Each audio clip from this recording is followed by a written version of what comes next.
Hi, and welcome back to A Palace for the People. We hope you've enjoyed the season so far. We have been on a short break getting some things done. We hosted the NBO Lit, which was a 4-day writers' festival over 3 different locations in late August. Which was absolutely amazing. I'm so proud we pulled that off. And then I traveled to the Czech Republic, where a group of us visited public libraries, and I gave a keynote at the Libraries of Today conference in Olomouc. And I spent some time in Cape Town doing book things. And I just recently returned from the Global Philanthropy Forum in San Francisco. Busy times. In the meantime, we are back with another episode of the podcast.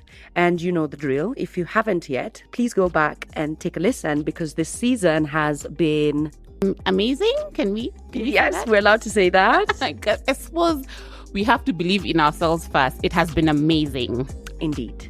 And so far in this season, we have made episodes about how history, real history, based off of items we have found while refurbishing the Macmillan Memorial Library in Nairobi, affects us as Kenyans, affects our government, our land, our environment, our schools, and our lives. Okay, let's get started. This is A Palace for the People, a podcast about what Kenya's past tells us about Kenya's present. I am Wanjiru. And I am Angela Wachuka. On each episode of this show, we use an item that we found in the library archive as a jumping off point to explore a piece of our history and talk to some people who know the most about that history. Today's item is not an item. Eh? What? It's lots of items. The Macmillan's newspaper archive is massive. I remember walking into this room on our first visit, a room on the top floor, and it was just full of newspapers, floor to ceiling, some loose, some bound in volumes. You could pick up a big bound book and it would have a title that said The Daily Nation from July to September 1963, or even farther back, like we have a copy of the East African Standard from 1903. I mean, I've done a lot of archival research in my past. I just have never seen so many newspapers, so many Kenyan newspapers, all in one place, spanning such a long time. What's really interesting about this part of the archive is that most of the items we talk about on this show are things that are really stuck in the past, remnants of the library's colonial history. But the newspaper archives aren't static. Sure, we have some old newspapers, but the collection grew after independence and into the 1970s, 80s, and 90s. Today, we are going to talk about those papers and about the history of journalism in Kenya.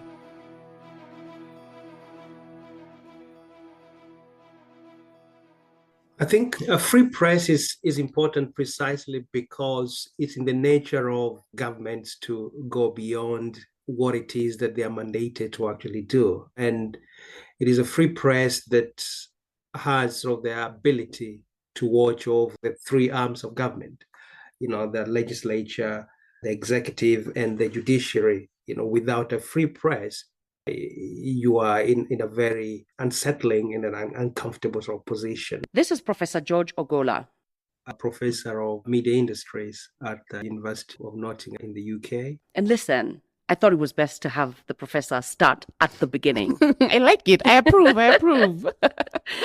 No, because the news, the media, the free press, whatever you want to call it, isn't something that just exists. It is, and this isn't just Kenya, this is all over the world, something that people usually have to fight for. So I would sort of characterize the media landscape in Kenya as fairly sort of typical of any landscape. So you've got the print, broadcast and online. So traditionally, Kenya has always had a very strong print media. But of course, in light of the technological sort of disruptions that have come forth over the last sort of decade or so, that sector of the media is actually shrinking quite a bit. In Kenya, as in a number of African countries, lots of media have relied significantly on advertising as their dominant source of revenue. And this advertising has always come from the private sector, but also from the state. The state being sort of the single largest, advertiser in Kenya, as is the case in Tanzania, Uganda, or indeed Rwanda. Of course, that exposes it to, a number of vulnerabilities, so the states can leverage on the fact that it's the single largest advertiser to pretty much indirectly control the media. And that has happened, in Kenya. It happened in the 1980s. It happened, under successive sort of administrations, from the Moi administration to the Kibaki administration to the Uhuru administration, and indeed, to the Ruto administration as well. And it happened before that too. In fact, the earliest version of the modern Kenyan press came about during the struggle for independence. That makes sense. During the colonial period, information sharing was tightly controlled by the British settler government. Africans were banned from owning printing presses or newspapers. So many of the earliest Kenyan writers, organizers, and journalists had to find a way around. They partnered with progressive South Asian publishing houses to produce anti-colonial literature. Some early examples of this were publications like Muiguithania, Ramogi, Mumenyereri, Inororia Agikuyu, and Sauti ya Mwafrika. These were the main, we can call them pamphleteers. They were writing pamphlets in the colonial times. Many of them had to write, of course, they were writing in their own languages. They had to kind of use words that did not raise alarm with the British. So that's why Muiguithania, the Reconciler, Mumenyereri, the Guardian, they all sound, we're just here to take care of the culture, to talk to people. This is Dr. Njoki Wamai, a feminist scholar and professor at USIU in Nairobi. But then people like Kagia and this other guy, Gakarawa Wajau, they were not even trying to mask what they were doing. It's like, we need our land back, freedom. But of course, it put them in a lot of trouble. Many of these writers, like Bildad Kagia, Achieng Oneko, and Gakara Wawanjao, were imprisoned for their writing, and so were their publishers. The British deemed their publications to be seditious, a law that allowed for arrests of those deemed against the British monarchy. Which they were. It wasn't their monarchy.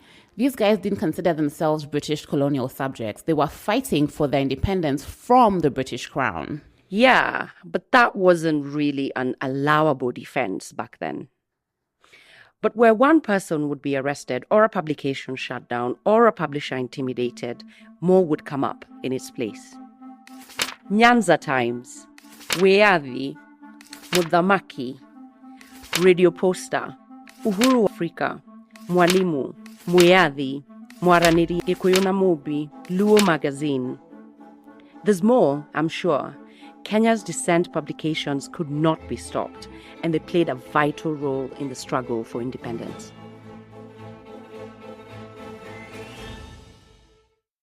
The first independent government came up with a very useful, popular project of nation building, and the media almost became part of that nation building project. So the media also saw itself as helping Kenya rebuild itself, to build a post-colonial sort of Kenya. But of course, as the country sort of matured, the media then felt, it had to go, it had to follow a different path, felt it had this responsibility to hold, this government, accountable. Which is, of course, kind of the whole point of a free press. Because the nation building project became a completely sort of different project. It came, a project through which the first government, was sort of using to entrench its political dominance, jailing political opponents, corruption, and ensued, and things that, the media also felt were working counter to the vision that, they had at independence. So from that time, anybody who was seen to oppose the state was seen as an enemy. Anybody who had a different ideology, left ideology or communist Marx ideology, was an enemy, because we are capitalists, we support America, in the whole balance of between the East and the West. Anybody who went against that, and you can see arrests actually because of publications starting as early as 1965, actually. So the first Kenyatta regime I mean, that was a proper dictatorship, and you can see the arrest of this the scholar who wrote Kenya Twendapi. Where are we going with Kenya? Also, the 1966 book by Odinga's father, Jaramogi, asking, "Not yet Uhuru. Kenya is not yet Uhuru." So I think resistance has been ongoing. It's just that what is interesting is how it changes, because it never stopped. Kenyatta and the guy after him, Moi. I mean, Moi wasn't exactly known as a champion for the free press. Oh, no. Many people we spoke with said that the Moi years were the very darkest days for the press in independent Kenya. It was very difficult. It was very difficult because Moi became an authoritarian, and it was all about sort of political consolidation. It was all about fracturing of the opposition. It was all about making sure that there was no opposition whatsoever, to his rule. You are an actor that he saw as a threat, and the media was an actor at the time. He set out to destroy you. And so, once again, Kenyans turned to underground publications as a form of resistance. And once again, the state used the crimes of sedition, but this time against its own citizens. One of those people was Dr. Wamai's uncle. My uncle, Wangondu Kariuki, and he was the first Kenyan to be charged by the second dictator in Kenya, that is Daniel Arap Moi. So he was the first person to be charged for sedition and to be jailed.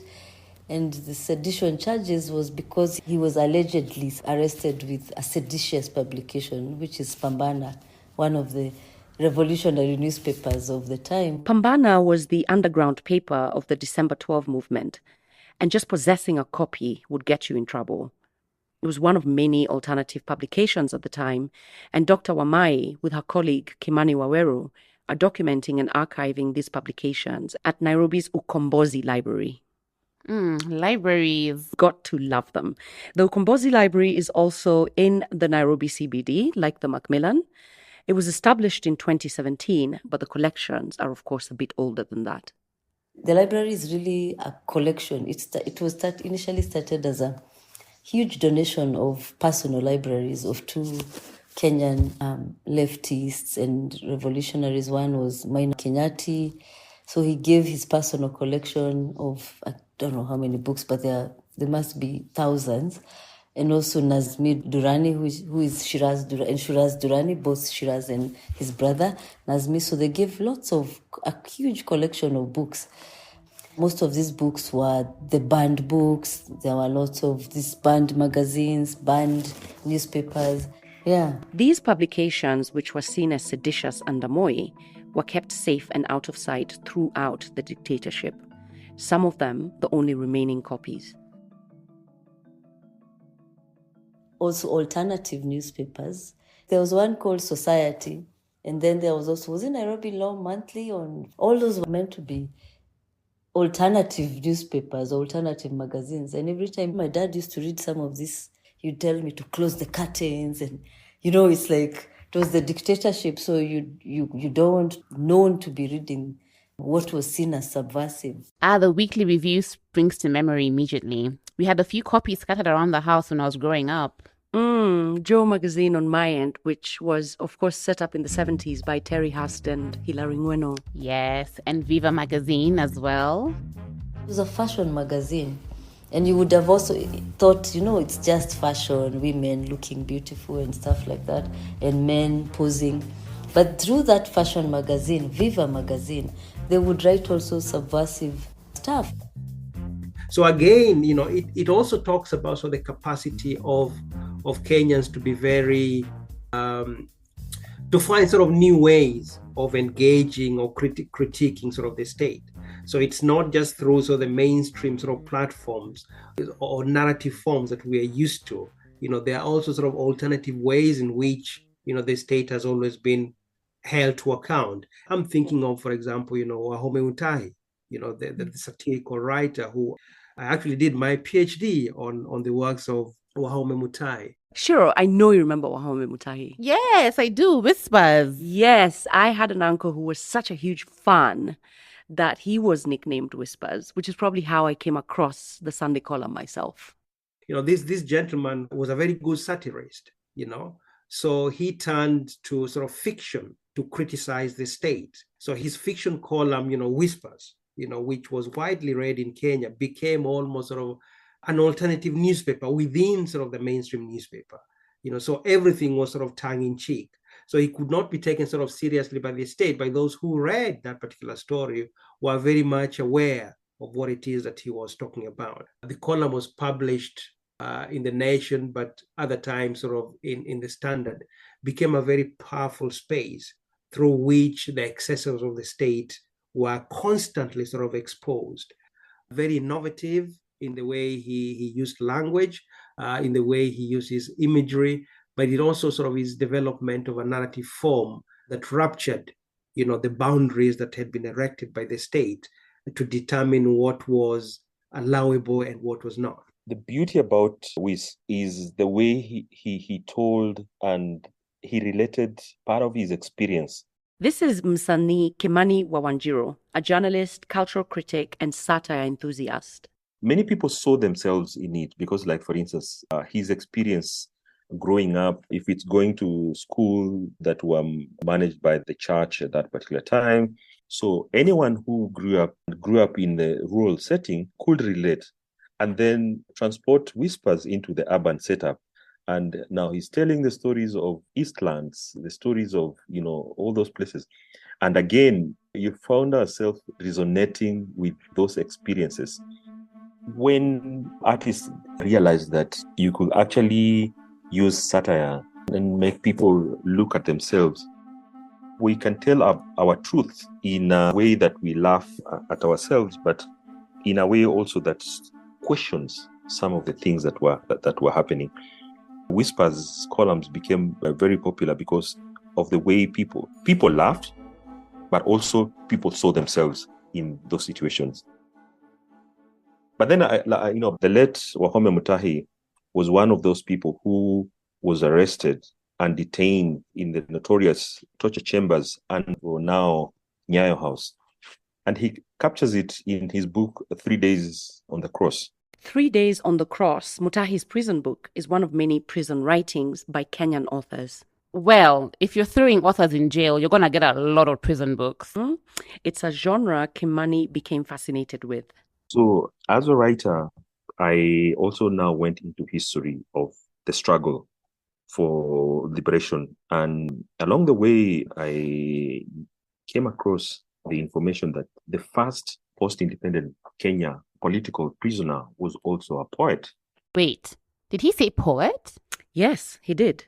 He is speaking about Abdilatif Abdallah, who writes Kiswahili poetry. That raised my awareness. It kind of raised my interest. Kimani wrote a piece in The Elephant called Writings from the Inside about authors who published works about their time in prison. He lists Wahome Mutahi and Abdilatif Abdallah, and honestly, a shocking amount more. Ngugi wa Thiong'o, of course. Of course. When Nyeri Kihoro wrote Never Say Die, Maina wa Kinyati, who we mentioned earlier, wrote Kenya, a Prison Notebook. There was also Comrade Inmate by Charles Gidai. And in fact, Mutahi would go on to write a second prison book called Jail Bags. For me, it is part of looking at literature, but also connecting it with the people, the struggles of a country. This being an episode about dissent writers, I thought I would feel more fired up, but I feel very sad actually. A lot of people made a lot of sacrifices, but I'll let Dr. Wamai close us out. So we've had a history, but what is I think very inspiring is that despite all these breaks, despite so much resistance from the state, there'll still be people who will come up and resist again through publications. We dedicate this episode to the writers and journalists jailed for doing the work. G.L. Vidyarthi, Abdilatif Abdallah, Maina wa Kinyati, Mohammed Sheikh, Wangondu Karaoke, Johan Wandeto, Mumbi wa Kenyati, Guye wa Thiong'o, Wanyiri Kihoro, Willy Mutunga, Alamin Mazrui, Otieno Mak Onyango, Vincent Otieno, Juguna Mutonya, Wahome Mutahi, and many, many, many more. This has been A Palace for the People. I am Wanjiru Koinange. And I am Angela Wachuka. This episode was produced by me, Angela Wachuka, Wanjiru Koinange, Maeve Francis, and Ida Holinambi. As always, many thanks to our guests and experts for sharing their knowledge.